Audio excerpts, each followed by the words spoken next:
जिसका काफ़ी कुछ खुलासा सच्चर कमेटी की रिपोर्ट में भी किया गया है।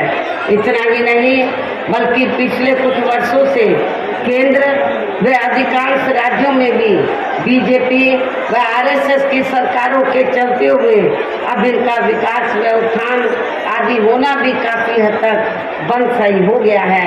आए दिन इन पर खासकर हिंदुत्व की आड़ में हो रही जुल्म जाति भी यहाँ काफ़ी ज़्यादा चरम सीमा पर पहुँच चुकी है।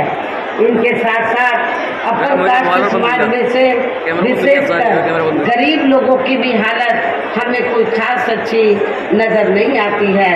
और यहाँ मैं अपर कास्ट समाज में से खासकर ब्राह्मण समाज के लोगों को ये कहना चाहती हूँ, चाहे यूपी में समाजवादी पार्टी सत्ता में रही हो या वर्तमान में भारतीय जनता पार्टी की सरकार चल रही है, इन दोनों हुकूमतों में तो अपर कास्ट समाज में से ब्राह्मण समाज का बड़े पैमाने पर शोषण किया गया है।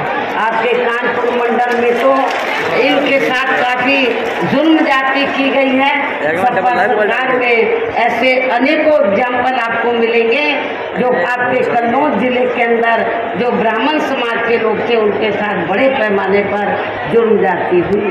अभी भी जुल्म जाति होनी बंद नहीं हुई है। इनकी गलत कृषि नीतियों के कारण किसान वर्ग भी आए दिन आंदोलित ही बना रहता है। साथ ही इनकी गलत आर्थिक नीतियों की वजह से देश की अर्थव्यवस्था पर भी इसका काफ़ी बुरा प्रभाव पड़ रहा है, जिससे यहाँ विशेषकर छोटे एवं मध्यम वर्गीय व्यापारी वर्ग भी काफ़ी ज़्यादा दुखी व परेशान हैं। और अब केंद्र में पूर्व की रही सरकारों की तरह ही वर्तमान भाजपा सरकार में भी यहाँ पूरे देश में गरीबी, बेरोजगारी एवं महंगाई आदि भी लगातार काफ़ी ज़्यादा बढ़ रही है। देश में हर स्तर पर फैला भ्रष्टाचार भी अभी तक खत्म नहीं हुआ है। साथ ही अपने देश की सीमाएं भी अभी तक पूरे तौर से सुरक्षित नहीं है। ये भी यहाँ बड़े चिंता की बात है। ऐसे में अब आप लोगों को देश में हो रहे लोकसभा चुनाव में कांग्रेस, बीजेपी व इनकी सहयोगी पार्टियों को भी केंद्र की सत्ता में आने से ज़रूर रोकना है। जिनकी गलत नीतियों व गलत कार्य प्रणाली आदि को आप लोग काफ़ी हद तक आजमा भी चुके हैं।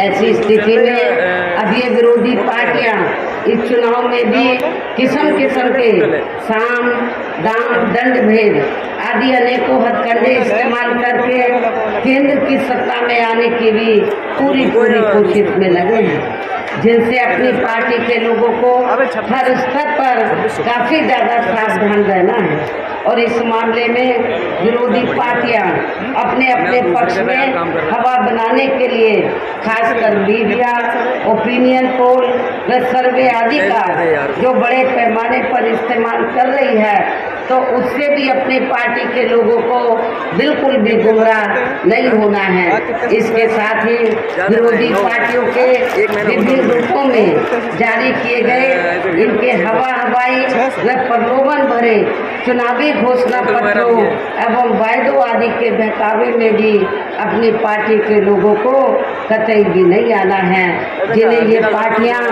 चुनाव खत्म होने के बाद ज़्यादातर अमल में नहीं लाती हैं और अब जिन पर से देश की जनता का अधिकांश विश्वास ही उठ गया है।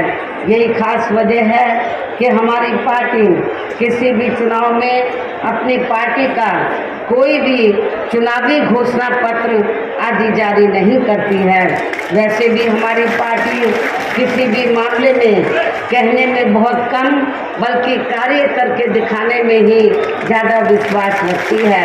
और इस बात का सबसे बड़ा सबूत ये है कि उत्तर प्रदेश में 4 बार हमारी पार्टी के नेतृत्व में रही सरकार ने चुनाव में अपनी पार्टी के बिना कोई जारी किए गए चुनावी घोषणा पत्र के ही प्रदेश व आम जनहित में काफ़ी ऐतिहासिक कार्य करके दिखाए हैं, जिनके अब देश में अधिकांश पार्टियों की सरकारें काफ़ी नकल भी कर रही हैं, जबकि इस मामले में हमारी पार्टी का ये कहना है कि यदि इन पार्टियों के स्थान पर केंद्र में हमें अपनी पार्टी की सरकार बनाने